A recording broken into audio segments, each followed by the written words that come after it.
தியானத்தில் அதிகமான இடைஞ்சல்கள் வரும்.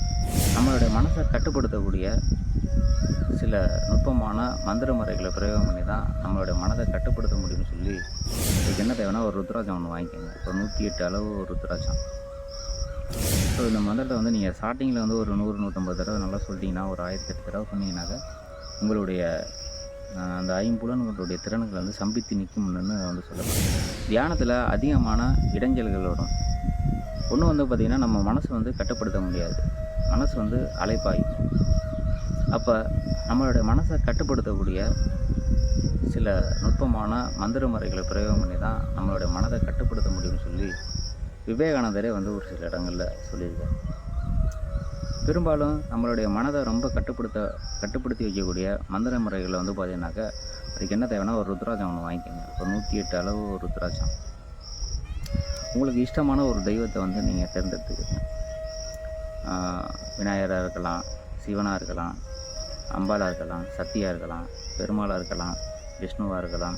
உங்களுக்கு இஷ்டமான உங்களுக்கு மனதுக்கு இஷ்ட தெய்வத்தை ஒன்று வந்து நீங்கள் வந்து தேர்ந்தெடுத்துக்கோங்க.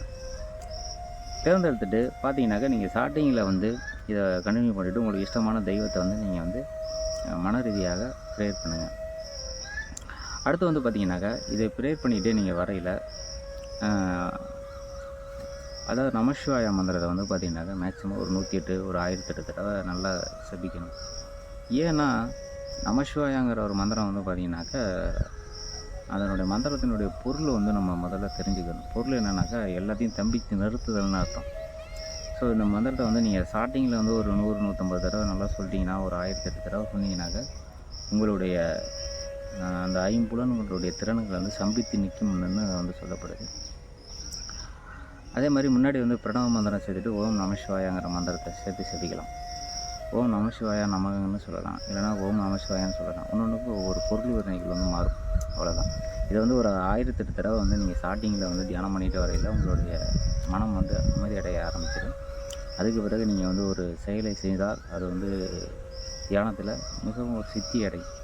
ஸ்டார்டிங்கில் தியானம் பண்ணுறவங்க வந்து மனசு அங்கே போகும் இங்கே போகும் அப்படி இப்படிலாம் வரும். நம்மளோட எண்ணங்களை வந்து இங்கே வச்சுட்டு ஓம் நமசிவாயா சொல்லுங்கள். அது சொல்ல பிறகு வந்து பார்த்திங்கன்னா ஆம்ங்கிற ஒரு மந்திரத்தை நீங்கள் செபிச்சா கூட உங்களுடைய மனம் வந்து அமைதியடையும் என்று யோக நூல்கள் வந்து கூறப்பட்டுள்ளன.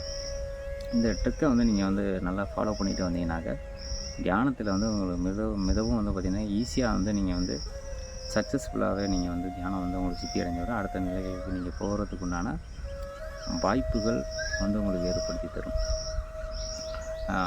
ஏன்னா நம்மளோட மனசு வந்து நம்ம சொல்கிறத கேட்காம நீங்கள் எந்த ஒரு செயலை செஞ்சாலும் நமக்கு வந்து பார்த்திங்கனாக்கா அதில் ஒரு வெற்றி கிடைக்கவே கிடைக்காது. அதனால தான் வந்து பார்த்திங்கனாக்கா உங்கள் மனசை வந்து நீங்கள் முதல்ல உங்களுக்கு ஏற்ற மாதிரி நீங்கள் வந்து நம்ம கைக்குள்ளே வந்து அதை கொண்டு வந்துடணும். அப்போ தான் வந்து பார்த்திங்கனாக்கா நமக்கு எதையுமே நம்மளால் வந்து என்ன பண்ண முடியும், சித்தி அடைய முடியும். சித்தி அடைஞ்சால் தான் நமக்கு தேவையான விஷயத்தை வந்து நம்மளால் செஞ்சுக்க முடியும். அதனால் இந்த ட்ரிக்கை வந்து நீங்கள் யூஸ் பண்ணுங்கள். புருவ மத்தியில் வச்சுட்டு நீங்கள் எந்த மந்திரம் வேணாலும் நமசிவாயா சொல்லுங்கள், இல்லைனா ஆம்ங்கிற மந்திரம் சொல்லுங்கள். இந்த மந்திரம் செபிச்சாலே போதும். தியானம் வந்து சீக்கிரம் வந்து சித்தி அடைஞ்சிடும். மனசு வந்து உங்களுக்கு ஒருநிலை அடையும். ஒருநிலை அடைஞ்ச பிறகு நீங்கள் அடுத்த நிலைக்கு போய்விடலாம். மீண்டும் அடுத்த ஒரு வீடியோவில் சந்திக்கிறேன். நன்றி, வணக்கம்.